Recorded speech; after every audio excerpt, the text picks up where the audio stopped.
I travel for work and my employer allows me to spend up to $100 day on food. If I don't use it, I don't get to pocket the money.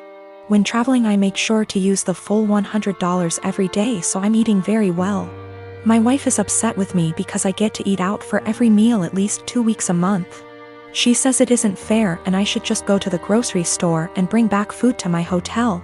I've explained to her that it doesn't make sense since I don't get to keep the money if I don't use it. Every evening when I call her, she wants to know exactly what I ate. She can see the credit card statements reimbursed by employer, so she knows how much I spent. She'll see I spent $75 on dinner and start freaking out about how wasteful I am. I take her out for dinner at least 2 times a week when I'm in town, and she goes out several times a week with friends when I'm not in town. This whole thing just seems irrational, and it is really putting a strain on our relationship. I haven't gained any weight and am in great shape. I focus on quality of food much more than quantity. Most hotels have a small gym and / or a pool. I can't buy groceries or gift cards to bring home. It is against policy. I submit pictures of the receipts, so this wouldn't work. I track all my expenses and submit receipts for reimbursement weekly. I float the money for 7 days max. Usually I have around $3,000 to $4,000 in expenses per week, which we can make work without any issues since I pay for all my food, airfare, hotels, and car rentals myself. I collect an enormous amount of points and other perks. These points allow me to go on at least 2 vacations a year with my wife for next to nothing. We went to Spain early this year for 2 weeks and spent under $400 for the entire trip. Not using a company card is one of the best perks. Using a different credit card is not on the table. My wife and I have all our finances together. We both think it's important to be 100% transparent with money. We don't have any kids. She started a business selling Mary Kay a few years ago. She is working really hard to expand and find new customers. She likes the idea of being her own boss, and I try to do everything I can to support her. I'm rarely gone for 2 weeks at a time. Sometimes I'm gone for only 2 days. On average, a trip lasts 5 days and I go on 3 a month. A lot are saying Mary Kay is a pyramid scheme. I don't really know that much about the details of the business. I see a lot of women selling makeup, candles, and diet-related products, so I thought this was normal. We've put in around $50,000 over the past 2 years. Most of the money goes towards buying inventory and training seminars. I'll have to do some research to see what is going on. My day-to-day is anything but glamorous. I've spent more time in the airport than I even care to think about. Things go wrong often on the logistical side. My work can be very stressful, but I've gotten very good at managing the workload. My boss encourages us to use the full expense amount. He understands the stress involved traveling so much. He's actually working on increasing the amount to $140 day because of inflation.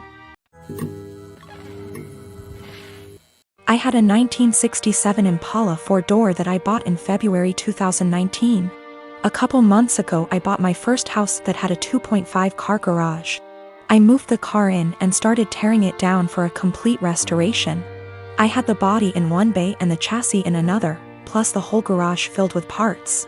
About 2 months ago, my girlfriend came to live with me during this whole crisis and the whole time has hated that car. She wants to park in the garage, but I have 2 acres of land with a lot of nice places to park under shady trees, or hell, even in the barn if it has to be inside. I tell her tough luck, it's my house and it's not like I can just throw it back together real quick. Anyways, I was out of town for a couple days on a business trip for the small local company I work for. When I got back, my girlfriend was all smiles. Making me food all the time, doing all the chores, all that. I thought maybe she just was happy to have me home, but then I realized that I didn't see her car in its usual spot. I asked her where she parked so I could make sure I mow that area and keep it clean, and she said not to worry because she parked in the garage. I asked how and she told me to go check it out. Turns out that while I was gone, she hired some people to come over and move everything related to that car, including the drivetrain, body, and chassis and all parts, and take it to the local dump / scrapyard. I was absolutely dumbfounded. I had spent over $11,000 on that car, including new parts, services, and the car itself. I told her that I was going to be taking her to court for that, and she brushed me off like I was being dramatic. I told her that it's done between us and to pack her things and leave. I admit I was really angry, but I did end up getting a lawyer. And as I have all the receipts for all that money spent and I have her on my house's security cam footage letting the guys in and watching them take it all, I think I can win. Her family and friends are absolutely blowing me up, saying it's just a stupid old piece of junk, and that she cannot pay back all that money I spent, and that I should just let it go. But I have been putting all my time, effort, and money into that car for a year and a half now, and god damn it if I am not going to get justice for what she did. I got a call from her mom about 20 minutes ago, and she told me that I was ruining her daughter's life over a stupid car. I told her she ruined her own life. I've been gathering documentation and stuff, and I'm about to head down to the police station and file a report, as suggested by Lots here. Went to the police station last night, was told to come back in the morning. Just got back and filed an official report against her for grand larceny and grand theft auto. I showed them all the receipts I had for the car and the footage of her letting the guys come and take it, as well as the title for the vehicle in my name. They said they will be in contact with all three parties, me, XGF, and junkyard guys, soon, and they will hopefully be able to recover some or all of the car. Just have to wait now. The junkyard guys apparently were in the middle of hiding it when the police came to ask them questions. It was on a forklift and they were gonna put it on top of a pile of cars that was hidden behind more piles of cars. They said it was theirs and they had the title, but obviously didn't have the title for it, and since they matched the VIN on the chassis and body to the VIN on my title, it was obviously mine. I know at least one person there has been arrested. I think he was in the camera footage I talked about earlier, but if it was the boss or whomever, or even his specific charge. They also told me they would be looking into this specific junkyard for any other vehicles reported stolen. They said they haven't been able to get in contact with my ex just yet, but they're working on it. I'm just so glad they found my car. Luckily, I made quite an album of pictures detailing me tearing down the car, and so I can use that to prove what parts they had were mine, so I can hopefully get most or all of it back. Police haven't let me take it back home yet, as they say it is evidence or something, so hopefully I can get it back eventually. Thank you all so much for the support and advice. I am 25 years old, my brother is 22. He lives with me since he moved out of our parents' house. Reasons are irrelevant. I came home to find him with his buddies in my home, getting wasted. I was pissed because he never asked if he could have people over. I'm an adult OP, I can do what I want. Apparently he and his friends were throwing a bullet-dodged party. He had been seeing this girl for a bit. She texted him letting him know that she was pregnant, but planning to abort the baby. She asked if he could financially help her pay for the operation. He blocked her. I was horrified. Apparently he and his brilliant friends decided that she had lied about taking birth control, because it's impossible for women to get pregnant if they're on the pill. I was completely disgusted not only by their ignorance towards birth control and safe sex, but by the fact that he would block a girl and leave her completely on her own to handle a problem that he was at least 50% responsible for. I told him, in these exact words, pack your shit and get the out. Obviously more than this has happened in the past. But this was my breaking point. I had tried so hard to bend over backwards for my baby brother. House him when he was homeless, help him get a job, give him rides, only for him to turn out like that? Nope. So anyways, he and his friends stood there like they didn't think I was serious. I said again, all of you get the out. I don't want to see any of you here again. I told him in no uncertain terms that he needed to collect his things and leave. If he was old enough to make big boy decisions, he was old enough to find a place on his own. He straight up said no. So I lost my temper. I grabbed as much of his stuff as I could, crammed it into a suitcase, and put / through the suitcase outside. I shouted that if he didn't leave I would call the police. Fast forward tears and begging, he was finally out. That night I got several messages that I was heartless for making him homeless. The pregnancy wasn't his fault because, 1, it was an accident. 2, they weren't a serious couple, so he has no reason to help her. 3, she should have been more careful. I called bull, and said I would never allow someone with that sick mindset live under my roof. I said that he is not my brother and I don't want anything to do with him. My parents, my aunts, and some cousins are with me, but that leaves about 3/4 of the family against me. They think that I should support him because he is my brother. I should have given him time. He's not on the lease BTW. And he was supposed to pay rent but often didn't, and the punishment just didn't fit the crime. I am currently trying to track the girl down. She is an old work colleague of his.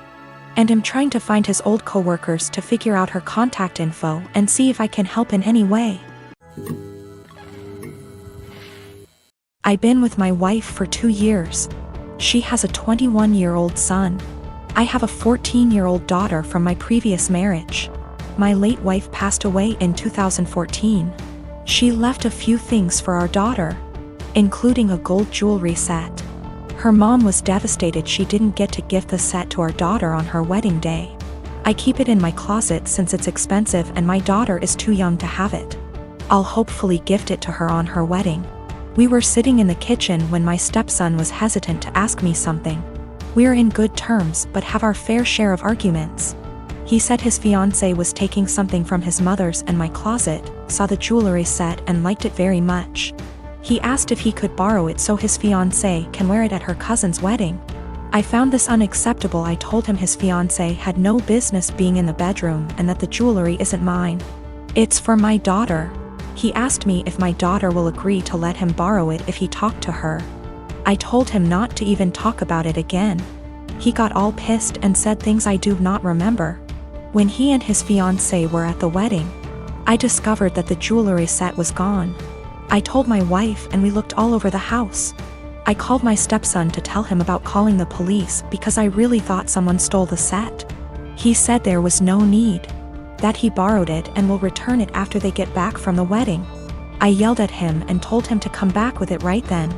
I kept calling him till 12 a.m. when he told me to stop calling and that he'd bring it in the morning. I couldn't sleep that night. I felt terrible. In the morning he showed up at 10 a.m.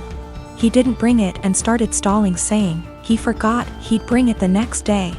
At this point it was clear he gifted it to his fiancée and was stalling. I got so mad I told him I will be pressing charges if he doesn't return the set today.